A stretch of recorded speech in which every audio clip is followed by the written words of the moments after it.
Bonjour, prof. Sen. Bonjour. Merci de m'avoir donné la parole. Bonjour, chers collègues. Permettez-moi de remercier les autorités de l'Université numérique Cheikh Hamidou Kane pour cette initiative et aussi l'invitation.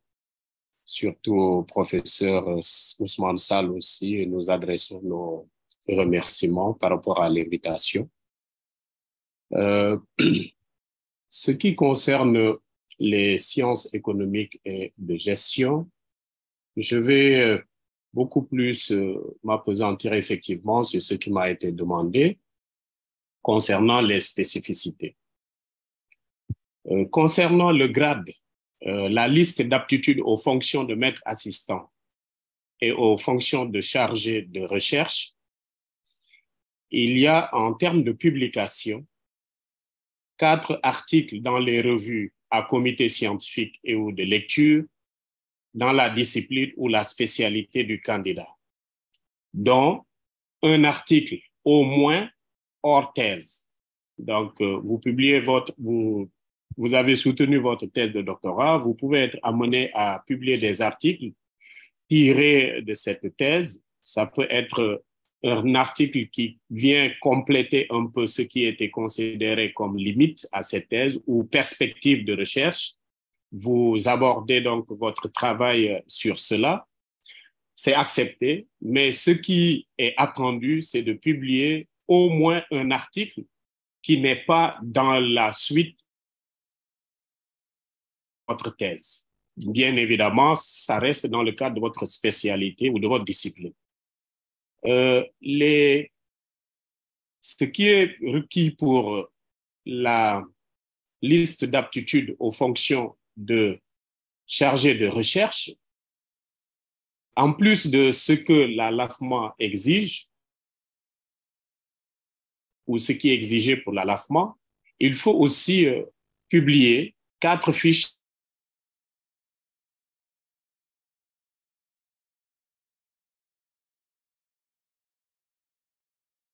Est-ce que vous l'entendez toujours? Moi, je ne l'entends plus. Auteur sur au moins 2 articles, puisque ce qui est exigé, c'est 4 articles. On dit qu'il faut être donc premier auteur sur au moins la moitié du nombre d'articles exigés.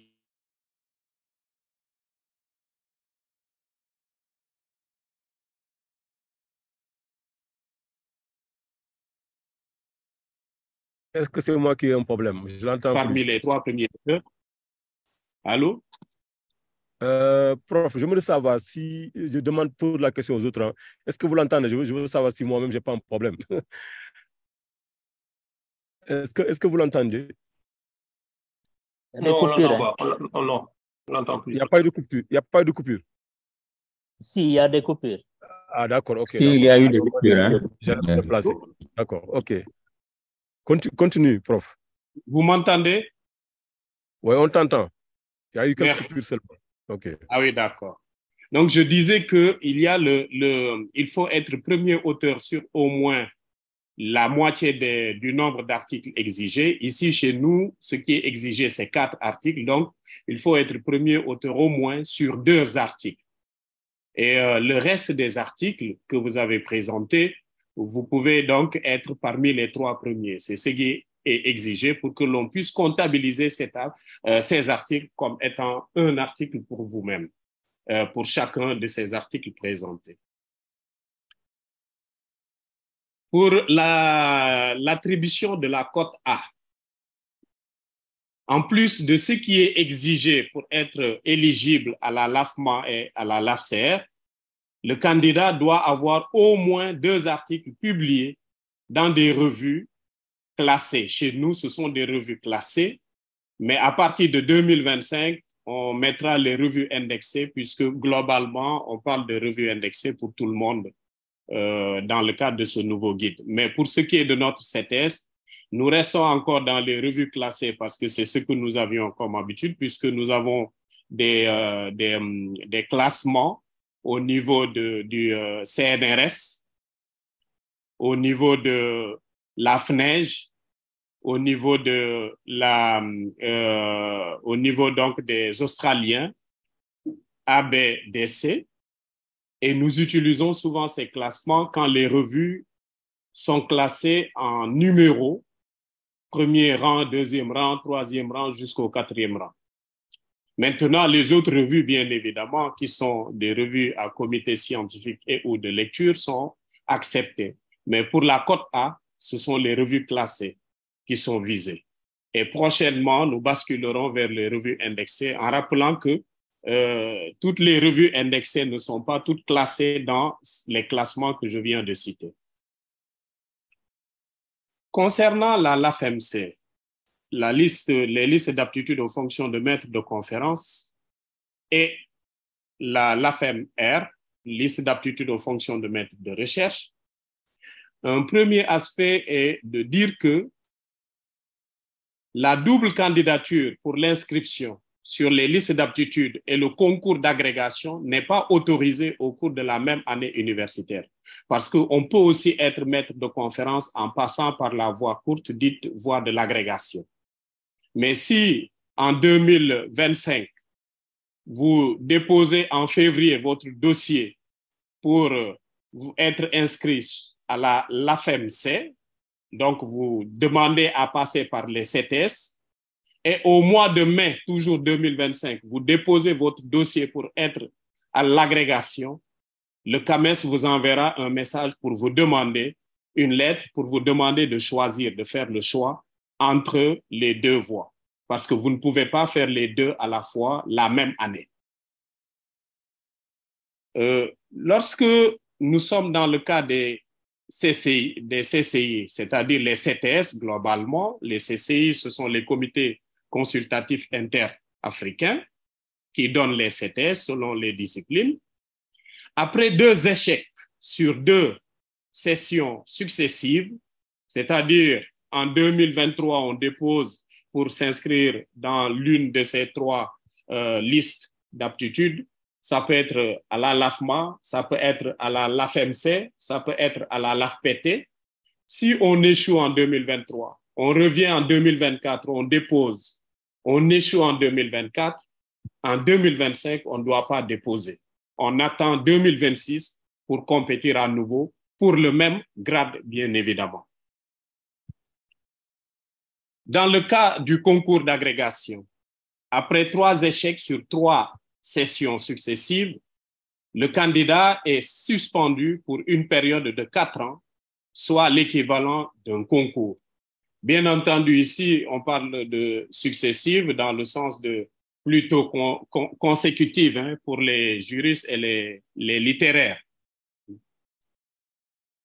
Candidature au grade de maître de conférence agrégé.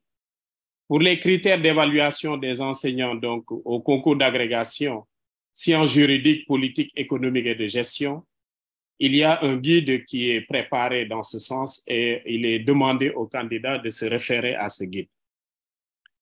En termes d'ancienneté, tout à l'heure, le professeur Ngaledjite le disait, effectivement, il y a quelques spécificités concernant le grade ou la liste d'aptitudes aux fonctions de maître de conférence et aux fonctions de maître de recherche en sciences économiques et de gestion.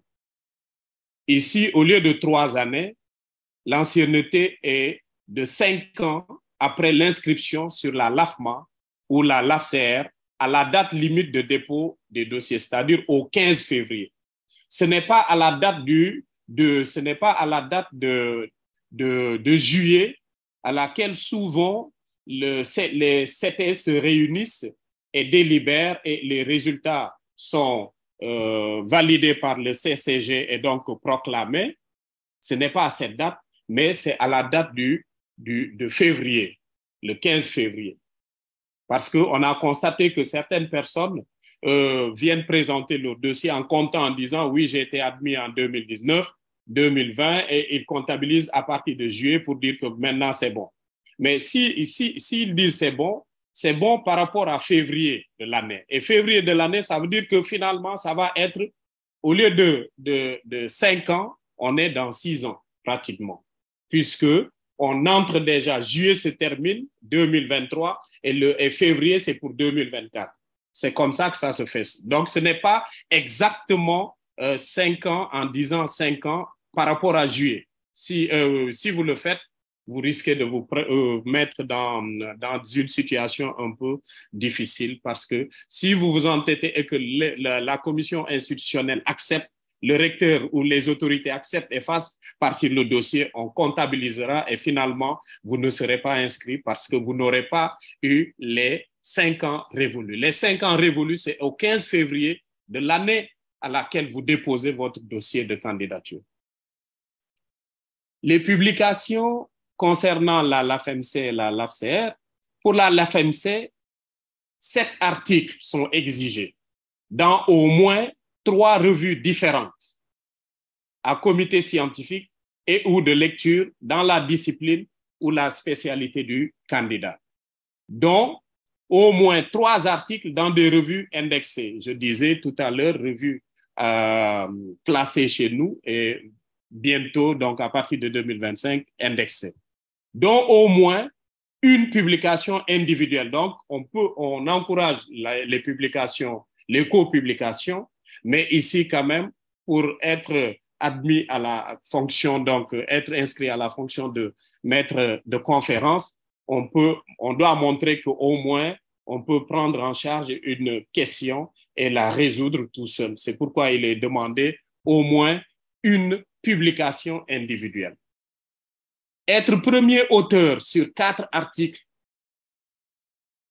sur les 7, au moins 2 articles hors thèse, parce qu'on peut publier toujours dans la suite de notre thèse, mais ici, 2 articles hors thèse, parmi ceux publiés dans les revues indexées ou ici, on va dire, les revues classées chez nous.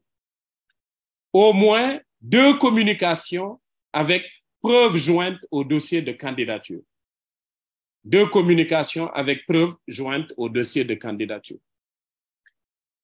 Pour la LAFMR, ce qui est valable pour la LAFMC, on ajoute à cela les 7 fiches techniques, des documents de vulgarisation ou encore des documents de valorisation. Les critères d'attribution de la cote A, en plus de ce qui est exigé pour être éligible à la LAFMC, à la LAFMR, le candidat doit avoir au moins 4 articles dans des revues classées, ici indexées, dont au moins un où le candidat est seul auteur. Avoir au moins 4 fiches techniques lorsqu'il s'agit d'un candidat à la LAFMR, en plus des articles dans des revues classées, les 4, où il y a au moins un article où on est seul auteur, on exige 4 fiches techniques, documents de vulgarisation ou de valorisation pour ces candidats, pour qu'ils puissent obtenir la cote A. Concernant la liste d'aptitudes aux fonctions de professeur titulaire et aux fonctions de directeur de recherche à l'AFPT et l'AFPR,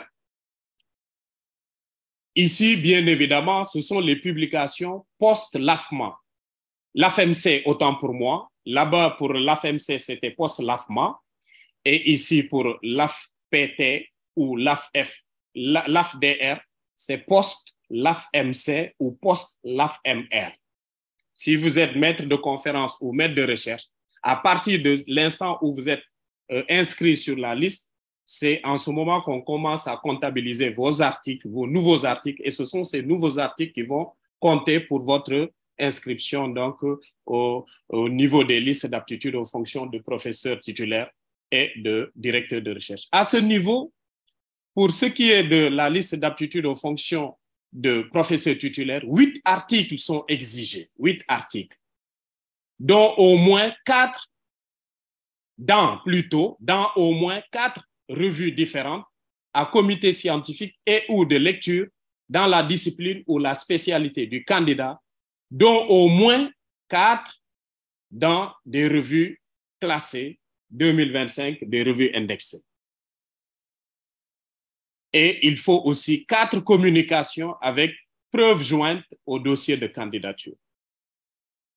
Maintenant, si vous remplissez ces conditions, vous êtes candidat à la liste d'aptitude aux fonctions, à une inscription à la liste d'aptitude aux fonctions de directeur de recherche, vous ajoutez 8 articles, plutôt 8 fiches techniques, documents de vulgarisation ou de valorisation. Donc, pour résumer, ces 8 articles dans au moins 4 revues différentes à comité scientifique et ou de lecture dans la discipline ou la spécialité du candidat, dont au moins 4 dans des revues classées 2025 indexées, 4 communications avec preuve jointe au dossier de candidature, 8 fiches techniques, documents de vulgarisation ou de valorisation. En termes d'encadrement, nous sommes globalement dans ce qui a été présenté au niveau des dispositions communes.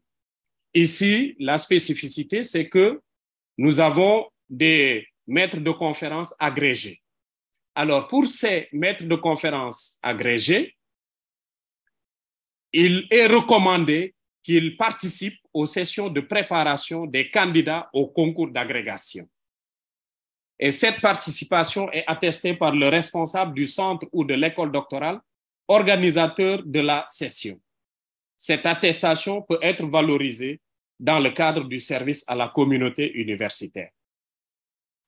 En termes toujours d'encadrement, il est demandé que la thèse ou les thèses qui sont dirigées soient, ou plutôt relèvent de la discipline ou bien de la spécialité du candidat. Là où le candidat a encadré seul, ici, il est exigé que ces thèses relèvent de sa discipline ou de sa spécialité. Par exemple, sciences de gestion, c'est ma discipline. Mais gestion des ressources humaines, c'est ma spécialité. Donc, si j'encadre, je dois le faire soit en sciences de gestion, soit en gestion des ressources humaines. Maintenant, dans le cas des thèses co-encadrées, ici, ces thèses peuvent relever de disciplines connexes. Par exemple, quelqu'un qui est en psychologie, je peux encadrer une thèse en psychologie, co-encadrer, mais je ne serai pas le seul. Bien évidemment, il y aura quelqu'un en psychologie, puisqu'il se pourrait qu'on parle de psychologie du travail, de psychologie des organisations ou de psychosociologie des organisations. Ça aussi, ça peut intéresser les sciences de gestion et donc, je peux faire valoir ce type de co-encadrement. Voici donc globalement les éléments qu'on pouvait noter. Et s'il faut peut-être revenir sur ce qui fait que les motifs ou les justifications ou justificatifs de non-inscription, il y a 2 aspects. Il y a ce que l'on appelle le non-examen et ce que l'on appelle l'ajournement, comme l'avait expliqué tout à l'heure, prof, j'ai oublié le nom, vous m'excusez de cet oubli, mais mon prédécesseur tout à l'heure, parce que c'est lui qui avait la parole au niveau du CTS-SNA. Pour le non-examen, c'est non-retour du rapport d'instruction externe. Quand on envoie des rapports d'évaluation à des collègues qui sont hors de votre université et donc de votre pays de profession, parce qu'il faut le dire comme ça, pas nationalité en tant que citoyen, mais le pays où vous exercez, le pays d'implantation de votre université d'exercice, on ne donne pas à cela, on donne à d'autres collègues de votre spécialité. Lorsque cet évaluateur ne rend pas dans les délais le rapport d'instruction, dans ce cas, normalement, votre dossier ne sera pas examiné par le CTS. L'autre aspect, c'est quoi? La spécialité du candidat n'est pas couverte par le CTS. Par exemple, quelqu'un qui s'inscrit en SNA, mais en économie agricole. Normalement, sauf si on nous le demande, on peut envoyer son dossier chez les économistes pour évaluation, mais ce dossier il ne va pas se faire prévaloir de ce dossier pour dire qu'il est économiste agricole. En principe, il doit rester dans SNA. Seulement en SNA, les travaux du collègue portant sur l'économie agricole, peut-être à ce niveau-là, à SNA, il n'y a pas assez de compétences pour évaluer ces travaux. On peut demander à un économiste agricole de les évaluer, mais il retourne les éléments d'information, donc le rapport au CTS SNA. Mais chez nous, il ne va pas demander à s'inscrire en sciences économiques, plutôt en sciences économiques, option ici, ou spécialité sciences agricoles. Économie agricole, autant pour moi. S'il veut être en économie agricole, il doit envoyer son dossier chez nous en sciences économiques, au CTS des sciences économiques. Il y a la question d'ajournement et à ce niveau, il y a beaucoup d'éléments. Non-conformité dans le mode d'inscription. Vous voulez vous inscrire à l'AFMA et vous mettez que vous inscrivez à l'AFMC, par exemple. Non-conformité des pièces du dossier. Il y a certaines pièces requises, vous ne les mettez pas. Dossier mal présenté, dossier incomplet, dossier non visé par une autorité académique, dossier visé par un acteur non habilité. Tous ces éléments souvent sont rencontrés et ça peut faire l'objet, et d'autres éléments, la liste n'est pas exhaustive, elle est longue, d'autres éléments qui peuvent aussi porter un peu préjudice aux candidats s'ils arrivaient à les mettre et que cela trompe un peu la vigilance de tous les acteurs qui sont impliqués dans le processus d'évaluation, bon, pas d'évaluation, mais d'encadrement, un peu d'accompagnement pour permettre au candidat de déposer son dossier. Voilà ce que je voulais dire de façon succincte et merci, professeur Sen, de m'avoir donné la parole, que je vous rends.